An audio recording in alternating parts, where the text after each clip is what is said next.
There we go. Gentlemen, how we doing?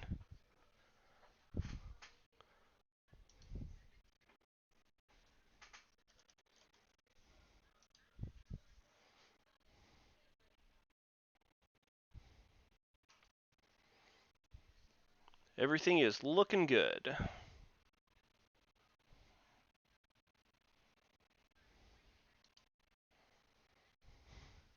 Go ahead and trickle on in. We'll get started in about 4 minutes. Get nice and comfy.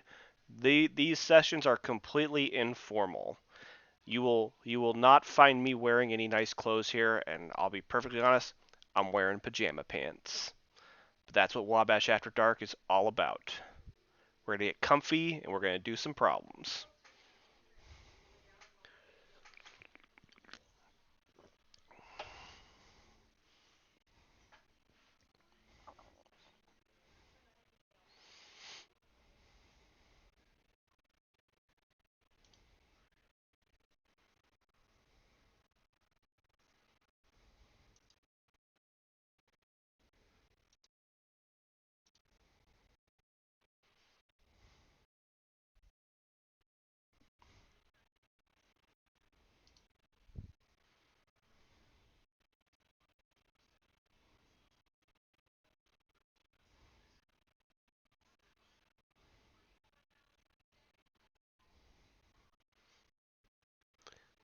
Good evening. How we doing?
Good evening. How we doing?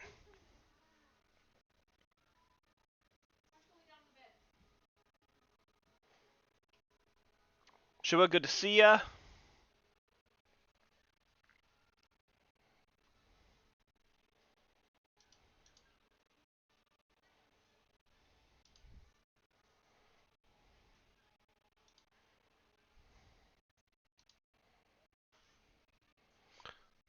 Willie, good to see you too.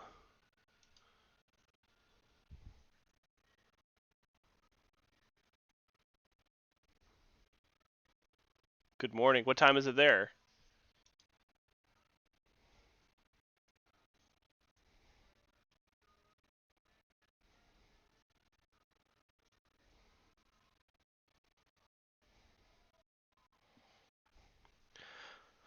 All right, gentlemen, welcome to the first Wabash After Dark session of the spring semester. So today we're going to review what we've been talking about for the last week. We're going to talk about some elasticities. We're going to talk about price floors, price ceilings. We're going to talk about welfare, and we're going to talk about excise taxes. So, as a reminder, we have an exam a week from tomorrow. So, make sure you're practicing, make sure you're getting those repetitions in, and just grind, grind, grind. Okay, the more you practice this, the easier it's going to get.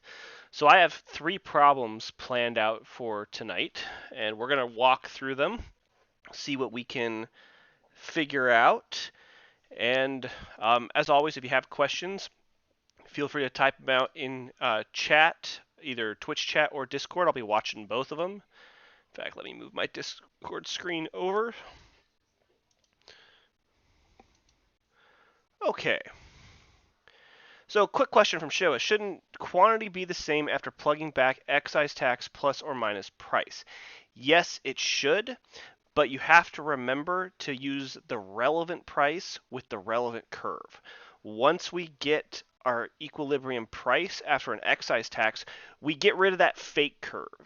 Whether it was the fake demand curve or the fake supply curve, we go back to our original curves.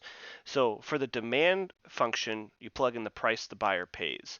For the supply function, you put in the price the seller receives.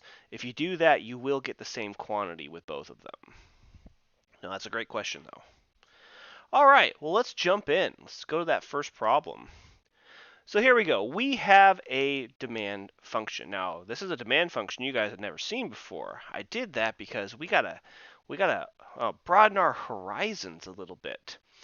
So this is demand function is 1,000 minus 10 times price plus this new thing, the square root of alpha, where alpha is going to represent advertising. So in some models, especially in industrial organization, we incorporate advertising into our demand functions, how much a firm spends on advertising.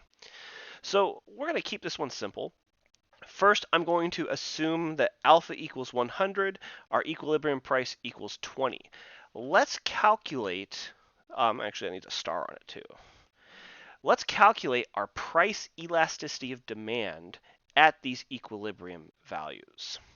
So whenever we're dealing with an elasticity, so remember, we want to start with that general elasticity formula, so if we have x, which is our variable, and y, which is our factor, an elasticity is going to have this form. It's the derivative of x with respect to y. So remember, that's the derivative right there, times y over x. Again, where x is our variable and y is our factor. So if we're dealing with the price elasticity of demand, then x is quantity, or quantity demanded, and y is our price. Okay? So from there, we can assemble our definition of the price elasticity of demand. That's going to be the derivative of our demand function with respect to our price times our price over our demand. And that's it. Now, of course, we have to start plugging this in. So the first thing we need to calculate is the derivative of our demand function. So we have the derivative of our demand function with respect to price. Let's go up and look at that. So if we're taking the derivative of this guy with respect to p, well, first, the derivative of 1,000 with respect to p, that's a constant, so that's 0. The derivative of minus 10p with respect to p, that's just negative 10, so we'll put that down there. And then the derivative of the square root of alpha with respect to p. Well, we're not taking the derivative of alpha, with respect to alpha, we're taking the derivative with respect to p. So as far as we're concerned, this square root of alpha is just like 1,000. It's a constant. And because it's a constant, the derivative of it is equal to 0. So that means that the derivative of our demand function with respect to our price is just negative 10. Now, if you take a derivative of a demand function with respect to price, you better get a negative number. If you don't get a negative number, well, either you've got a Giffen good or something else went wrong. More likely, 99% of the time, something went wrong, okay? All right. So from here, all we got to do is figure out the rest of our values. We already know what P is. P equals 20. And we can get Q. We just plug in those values. So that's 1,000 minus 10 times 20 plus the square root of 100. I'm just plugging in that P star equals 20 and that alpha star equals 100 into this. So plugging that in, that's 1,000 minus 200 plus 10. I should have made that number bigger, or 810. Okay, now I have everything I need. From here, I just plug all these values into my formula for elasticity. So I get that my price elasticity of demand equals -10 from this guy, plugging that in for the first term, times my price, 20 over 810. Okay, well, let me put that into ye old calculator real quick. So let's see, 200 divided by 810, that's negative 0.247. Now, if you're giving me an answer that's a decimal in homework or an exam, 2 digits is fine. I like it better if you do 3. Believe me, if you don't round it correctly, especially if you give me 3 digits, you're not going to hear me complain. Okay, I'm not a stickler for that. If you give me 1 digit, I might say that you got to do a bit better. Okay, so give me at least 2.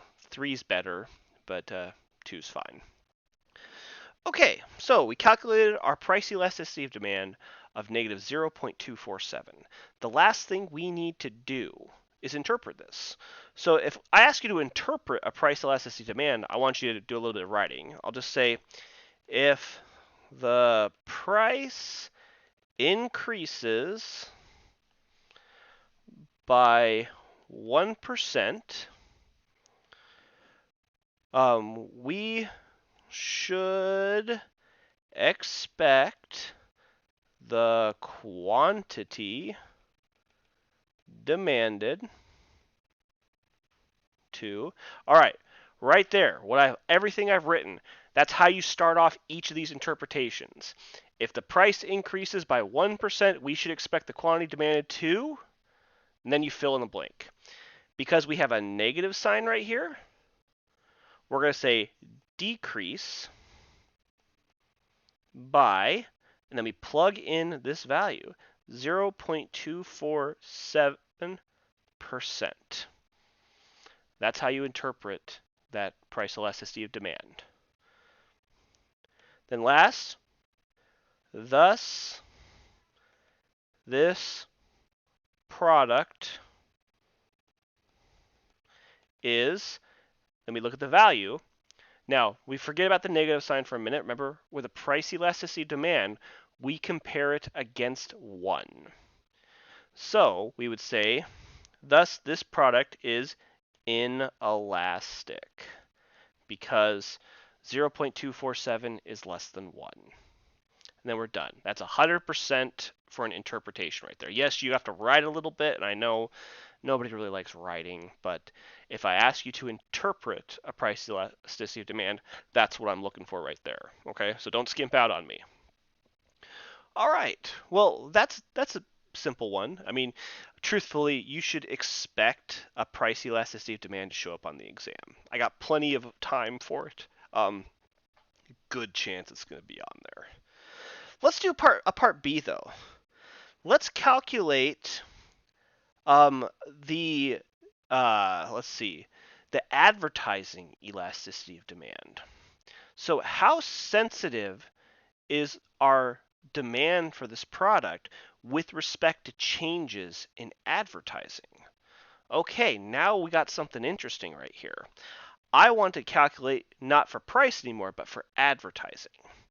So to do that, we got to go back to this little formula right here, this general idea, our variable of interest and our factor. Our variable of interest is still our quantity demanded because we want to know how advertising changes our quantity demanded.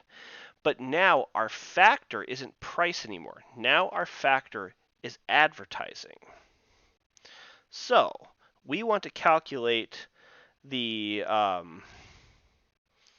what was it? The advertising elasticity of demand.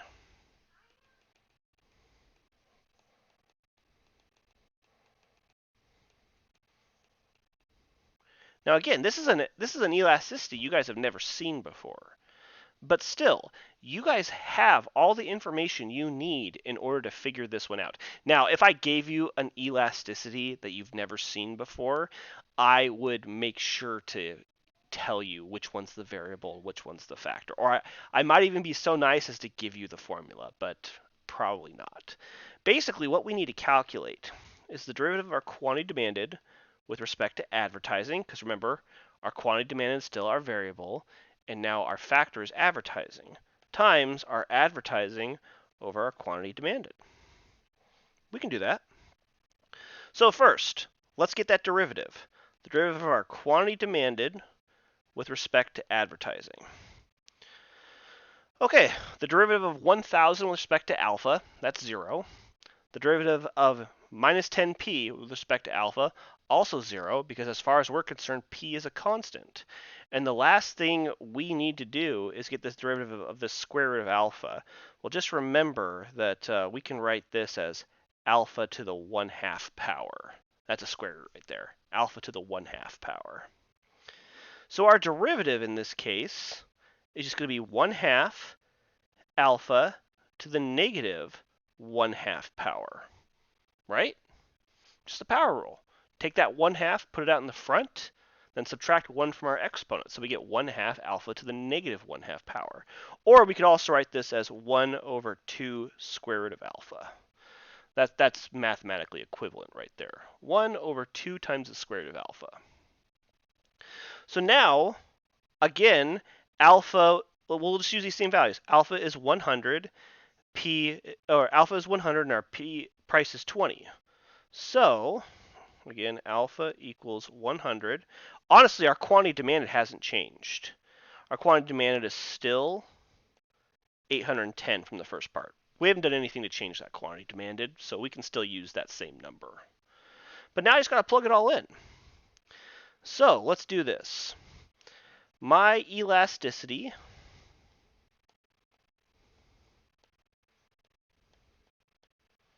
equals 1 over 2 times the square root of alpha. Oh, wait, I can plug in that value for alpha. Square root of 100 times 100 over 810. Okay, so 2 times the square root of 100, that's just 1 over 20 times 100 over 810. All right, let me do that real quick. 1 over 20 times 100 divided by 810. I get that this equals 0.006. So it's really low, but that's actually not terrible for advertising. It could be better. It could be a bit better, but still, 0.006. So let's interpret this. All right, if advertising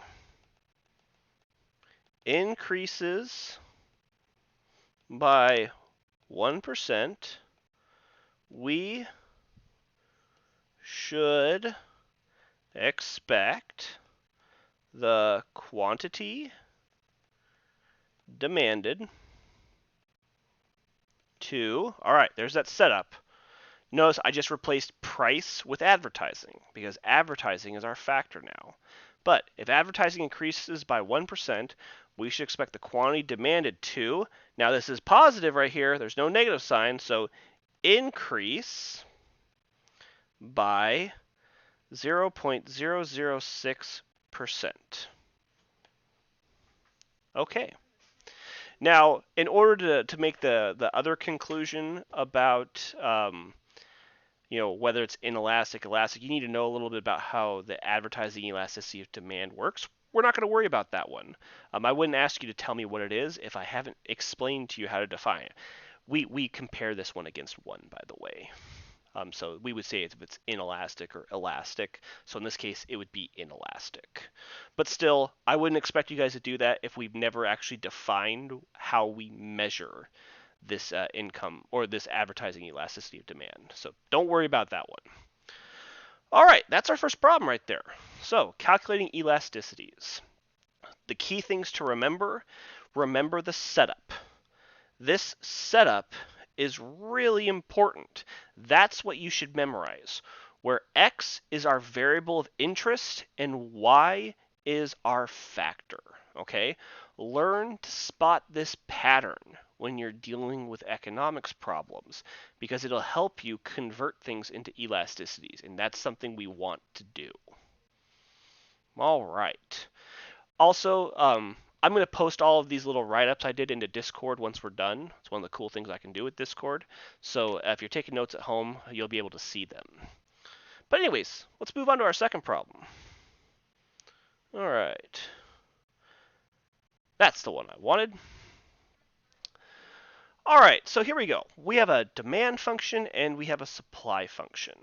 So the first thing we want to do with this problem is let's get our equilibrium price and quantity. Now, hopefully this is getting easy for you guys. I've asked you guys to do this enough times already, but still, you know, if we're going to set this up, we got to start somewhere. So let's calculate our equilibrium price and quantity. We do that by setting our demand function equal to our supply function. And we plug them in. 800 minus 10p equals negative 400 plus 20p. Okay, let's add 10p to both sides. Let's add 400 to both sides. I'm going to get 30p equals 1200. Divide both sides by 30. I'm going to get an equilibrium price of 40. Okay, that was the easy part right there. So now what we should do is let's calculate some welfare values to go with this. So if I'm going to calculate welfare values, first thing I need to do is convert these demand functions into inverse demand functions. So let's start with our demand function. I'm going to get rid of that little QD. I'm just going to write it as Q. Q equals 800 minus 10p. I need to solve this expression for p. So let's add 10p to both sides and subtract q. I get 10p equals 800 minus q. Divide both sides by 10, and I get my inverse demand function, 80 minus 1/10 q. So doing the same thing for my supply function, q equals negative 400 plus 20p. So let's add 400 to both sides. 20p equals 400 plus q. Divide both sides by 20, I get p equals 20 plus 1 over 20 Q. Now, the reason why we want to do this, not only because then we can apply those cool triangle formulas I've shown you in class, but now we can draw this, and it's way easier to draw this now. So if I wanted to draw this out, Q, P, I know, let me get a different color here. I know that my demand function is going to have a vertical intercept of 80. And it's going to look something like that. And that my supply function is going to have a vertical intercept of 20. And it's going to look a little bit steeper. And I know that they're going to intersect at a price of 40. And I forgot to calculate my equilibrium quantity. That was bad on my part. Q star equals 800 minus 10 times 40, which equals 400. There we go. Put that one on there. Remember, you plug your price back into either your supply function or your demand function. You should get the same answer. So now I've got an equilibrium quantity of 400. So I know it's just the thought of coming back and drawing this stuff may seem awkward at this point. But you know, with all that information, this sketch took me maybe a minute. But this sketch is going to provide me a map to solving this problem. And sometimes a map can be really helpful, and we want to use it. So I know this triangle right here is my consumer surplus. This triangle right here is my producer surplus. So now I just got to apply those formulas. So my consumer surplus triangle formula, 1/2 times my base, which is from 80 down to 40, so 80 minus 40, times my height, which is my quantity, 400. So let's see, that's 1/2 times 40 times 400, so it's 20 times 400, so that is 8,000. My producer surplus is similar. So let's see, it's 1/2 times my base. I go from 40 down to 20. So 40 minus 20 times my height, still 400. So it's 1/2 times 20 times 400, or 10 times 400, which is 4,000. Which means my total welfare is just equal to my consumer surplus plus my producer surplus, which equals 12,000. There's no policy being applied to this market, which means we've got no tax revenue and we've got no deadweight loss either. So I'm done right there. The best we can do in this market is 12,000 units of surplus allocated between the consumers and the producers. So my figure's a little bit off. If I drew this correctly to scale, this consumer surplus triangle would be a bit bigger than the producer surplus. Oh well. I don't the supply curve should have been a bit flatter, I guess. Okay, so let's complicate this a little bit. Let's suppose, for part B, we have a price ceiling at price equals 30. So remember, when we have a price ceiling, that's the most that we can charge. So we cannot go beyond the price ceiling. Now, this price ceiling is below our equilibrium price of 40. So that means that this is going to be a binding price ceiling. We're going to end up at 30. So first thing let's take this price of 30 and figure out our quantity supplied and our quantity demanded, just to see what's going on right here. So my quantity demanded at a price of 30, let's see, that's 800 minus 10 times 30, which is 800 minus 300, or 500. My quantity supplied at a price of 30, that is negative 400 plus 20p, plus 20 times 30. That's negative 400 plus 600, or 200. Now, my demand, or my quantity demanded, is bigger than my quantity supplied, which means we're going to be dealing with excess demand, or a shortage. Just remember that, whichever one's the bigger number, that's what we have an excess of. So our excess demand equals 500 minus 200, or 300. So our consumers, they get this lower price because of the price ceiling, and they're really excited. They can get this good for less.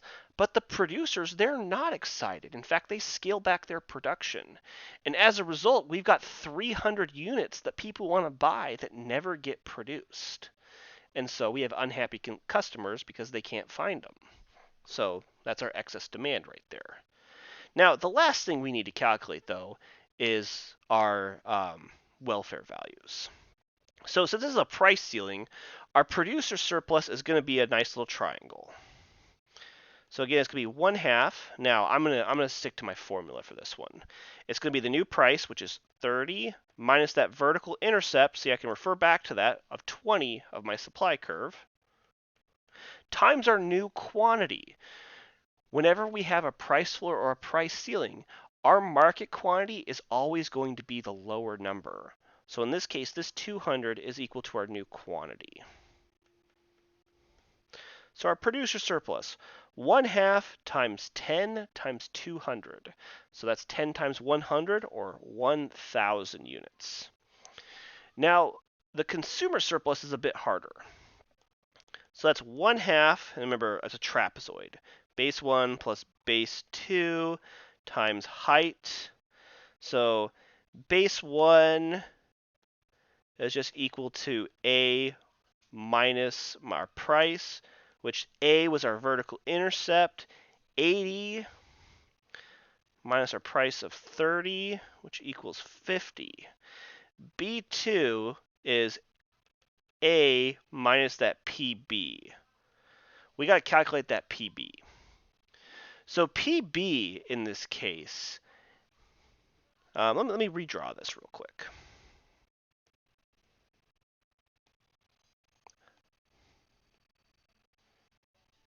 Let me sketch this real quick so that we can see what we're working with. And again, having a sketch is really nice.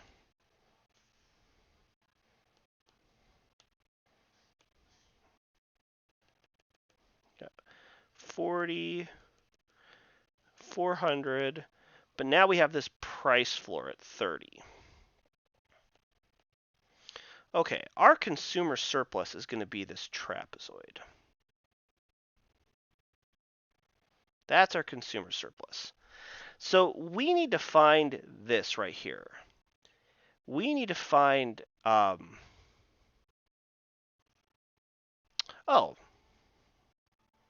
sorry, that I have this definition wrong. Let me fix this real quick. See, I was about to make a mistake, but what I just did was my figure corrected that mistake. That wasn't A minus PB. That was PB minus P. I had it backwards. See? This is why we draw this, because it gives us a map. I know what this value is P. I need to find right here. This right here is PB. It's basically at this new quantity of 200, what would the price be? And I can get this point right here by plugging 200 into my inverse demand function. Okay? So PB equals, going back to my inverse demand function, there it is right there, 80 minus 1/10 times Q. 80 minus 1/10 times 200. So it's 80 minus 20, or 60. So the way you're going to get this other value you need for base 2 is, if it's a price ceiling, you plug in the new quantity back into the inverse demand function. If it's a price floor, you plug in that new quantity back into the inverse supply function. But again, this is why drawing it's so important, because if you get a formula backwards, the map will help you fix it. So that means my base 2 equals 60 minus 30, or 30. Plugging this all back in now. 1/2 50 plus 30 times my height, which is 200. So let's see, that's 80 times 1/2 times 200, 40 times 200, or 8,000. Oh, I keep doing these price floors and price ceilings such that we get the, well, did it go up or did it go down? Where I get the exact same consumer surplus as I did before. That's actually really rare. I've just gotten lucky twice with this one. So normally consumer surplus would go up. Basically, I put this price ceiling too far down to where this price ceiling is bad. It's just a bad price ceiling. So normally consumer surplus would go up.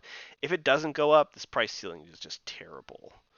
But anyways, our total welfare after the price ceiling is, again, our consumer surplus plus our producer surplus, which is 8,000 plus 1,000, or 9,000. Now, naturally, we're going to have some deadweight loss. That's that triangle right there. That's our deadweight loss. And the easiest way to calculate this deadweight loss is we take our total welfare from before, which we've already calculated, minus our total welfare after. Because the difference between those is going to be that deadweight loss. So that is going to be, what was our total welfare before? 12,000 minus 9,000, which equals 3,000. So we have 3,000 units of deadweight loss because of this price ceiling. So that's pretty crappy, you know. All right, that's the end of number 2 right there. So that's a price floor, price ceiling, and a bunch of welfare effects, including trapezoids. Now, the hardest thing I did in there was the trapezoid. But again, draw the problem. It's going to give you a map for how you can calculate your values. Even me, I've had my PhD for several years now. Whenever I'm doing this, I still need to draw the problem. So I know that seems silly. It seems like a 101 way to solve it. But those 101 ways are sometimes really powerful. And they help build intuition.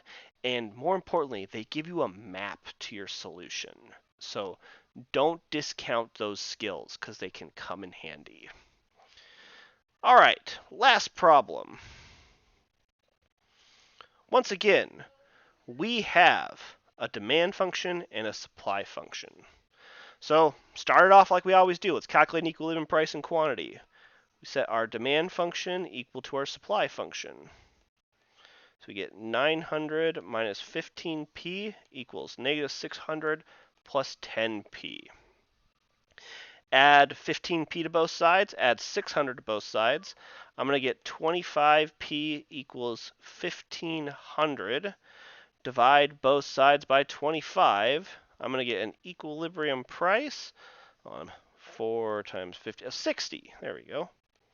I'm going to equilibrium quantity. You can plug it into whichever way you want to. Negative 600 plus 10 times 60. Was 60 right? No. Was that right? Plus 10 times 60. I feel like I have an error.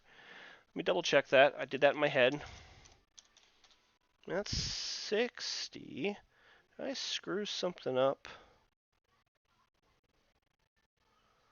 900 minus 15p. So here we go. 15 times 60. Yeah, this is a problematic, and the problem is the problem itself. Hold on a second. This is a bad problem. Let's do some erasing. This is what happens when I think I'm getting crafty at making a problem. I end up getting a problem that is just bad. So we are going to fix that by doing this. Okay, new problem. Forget everything I just said with that old problem. It was a bad problem. Now, mind you, on an exam, I work everything out beforehand, so you won't run into this. But for Wabash After Dark, I tend to make these up about 20 minutes before we start the session. So, let's start over. Set our quantity demanded equal to our quantity supplied. We have 900 minus 15p equals negative 100 plus 10p.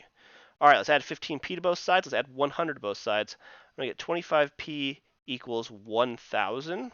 Divide both sides by 25. And once again, I'm going to get p star equals 40. Plugging that back in, I get q star equals negative 100 plus 10 times 40, or 300. So there we go. We have an equilibrium quantity and an equilibrium price. Now, we could go through and calculate some welfare values for this one. I'm going to let you guys do that one. Calculate your consumer surplus and your producer surplus. That would, that's pretty useful. Instead, though, let's suppose that we have an excise tax. Let's impose an excise tax of 5 on the seller. Okay, an excise tax of 5 on the seller. So, let's remember the rule. What do we do when we have an excise tax on the seller? The seller receives, and we have that mnemonic. You should all be saying it to yourself right in here. The seller receives the price less the tax. Remember? If it's on the buyer, it's the price. They pay the price plus the tax, but the seller receives the price less the tax. Since the seller, we go to the supply function. So we make this new supply function. So it's negative 100 plus 10, and then we replace the price because the seller receives the price less the tax. So it's p minus 5. The price less the tax. Tax, of course, is 5. Well, so let's clean this up. That's negative 100 plus 10p minus 50. Yep. Or negative 150 plus 10p. Okay. So, now let's get our new equilibrium price. We have our demand function. That's a D. Set it equal to our new fake supply function, because that's not a real supply function. We're just using it to help us get this price. Okay, 900 minus 15p equals negative 150 plus 10p. Again, let's add 15p to both sides. We'll add 150 to both sides. I get 25p equals 1,050. Divide that by 25. I'm going to get my p is equal to 42. It's the answer to everything, gentlemen. It's 42. So, let's remember, this was a tax on the seller. In equilibrium, what we just calculated is the price the buyer pays, because it's always the opposite. If we put the tax on the seller, then the price we calculate is the price for the buyer. The price the seller receives, which I like to put an R for that one, is going to be our price the buyer pays. Remember, it's price less the tax. Minus the tax, which equals 42 minus 5, which equals 37. Oh, good, Show. I'm glad that cleared up. See, that's why we have Wabash After the Dark, to clear up these problems. So, the buyer pays 42, the seller receives 37 in this case, which is hovering right around 40, what we had originally. And lastly, our new quantity. Now, we can get this from either our supply function or our demand function. We just have to make sure we plug the correct price in. If you plug this into the demand function, plug in the price the buyer pays. If you do it in the supply function, make sure you use the original supply function, not that fake supply function, and you can plug in the price the seller receives. So I always just like to use the function that doesn't change. So I'll use the demand function. So I'm going to plug that back in. 900 minus 15 times 42. I can't do 15 times 42 in my head. That's 270. So our quantity with the tax drops to 270. And again, when we put a tax on a market, the quantity should go down. So let's calculate a few more things. First of all, let's get some incidences. Incidence buyer. So to get the buyer's tax incidence, we take the price the buyer pays minus the original price before the tax. So that's 42 minus 40, which equals 2. Seller, we take the original price and we subtract the price the seller receives. So 40 minus 37, so 3.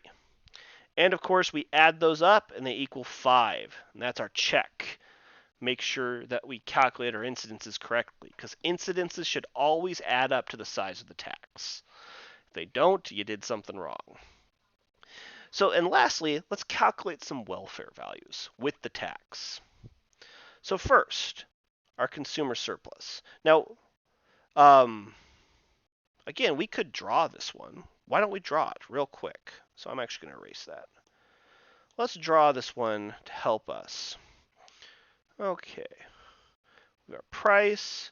We have our quantity. We have a demand function.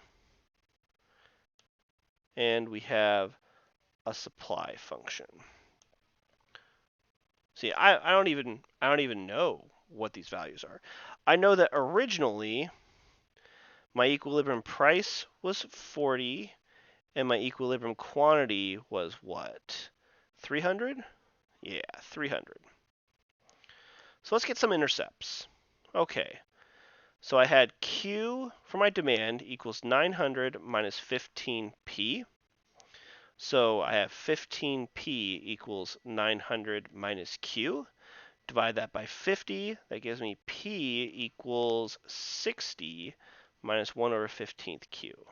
So this vertical intercept right here is 60. For my supply function, I have negative 100 plus 10p. Q equals negative 100 plus 10p. So 10p equals 100 plus Q, or P equals 10 plus 1/10 Q. So that's 10 right there. We're filling these in. So in my tax equilibrium, I'm going to exaggerate this a little bit. We're down to 270. We have the price the seller receives of 37 and the price the buyer pays of 42. So my consumer surplus is this top triangle right here. My producer surplus is this bottom triangle right there. My tax revenue is this rectangle. And my deadweight loss is that triangle. Okay, so now that we got this little sketch to help us, let's calculate these values. The good news is the consumer surplus and producer surplus are just triangle functions, or triangle formulas. They're easy. Our consumer surplus, 1/2 times our base. We start at 60, we go down to 42. We use the price the buyer pays for our consumer surplus. It's just that triangle. So it's 60 minus 42 times our quantity of 270, which equals, so let's see, 9 times 270, that's 2,430. Our producer surplus, 1/2 times, start at 37, we go down to 10. We use the price the seller receives for our producer surplus. 37 minus 10 times 270 again. And that equals, so 27 divided by 2 times 270, that's 3,645. Our tax revenue is always the size of the tax, which is 5, times our quantity, which is 270.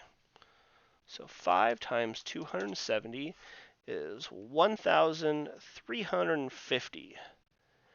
Adding them all up, we get our total welfare.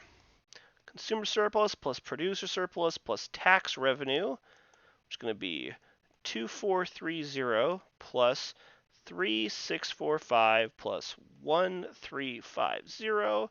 Can't do that in my head. I'm getting old. I used to be able to do that in my head.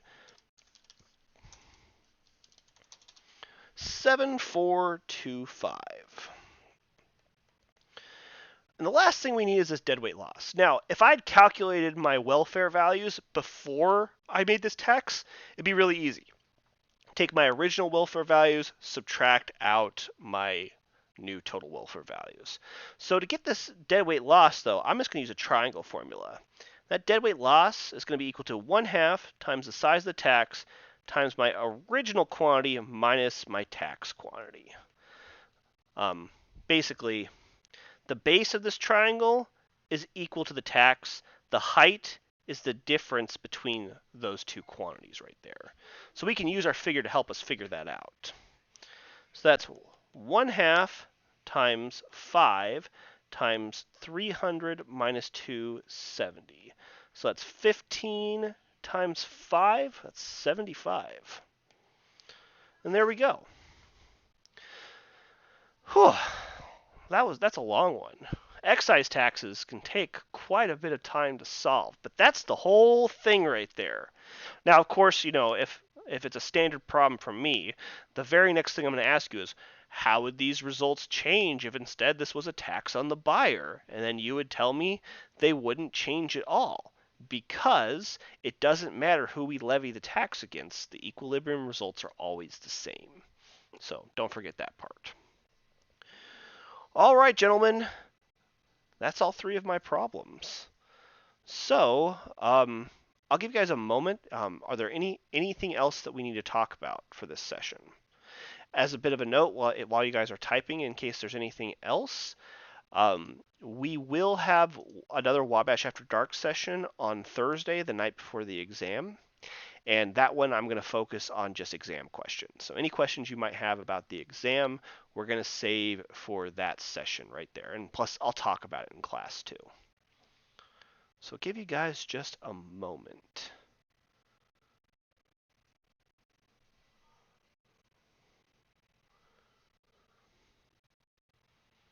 Look at that pretty figure. Yeah. See, this is why I put everything on the computer, because my drawings just look like that. I can make it beautiful on the computer. All right, from Showa. Would the tax incidences change based on where the tax levy? No. It doesn't matter if it's on the buyer or the seller, the tax incidences will come out the same. So it doesn't matter. What truly determines who bears the higher burden of the tax is going to be the comparison between the price elasticity of demand and the price elasticity of supply. whichever curve is more inelastic, so whichever curve is steeper, that one is going to have the higher proportion of the tax incidence. So, yeah, whichever curve is steeper, basically, they're going to pay more. That's a great question, though.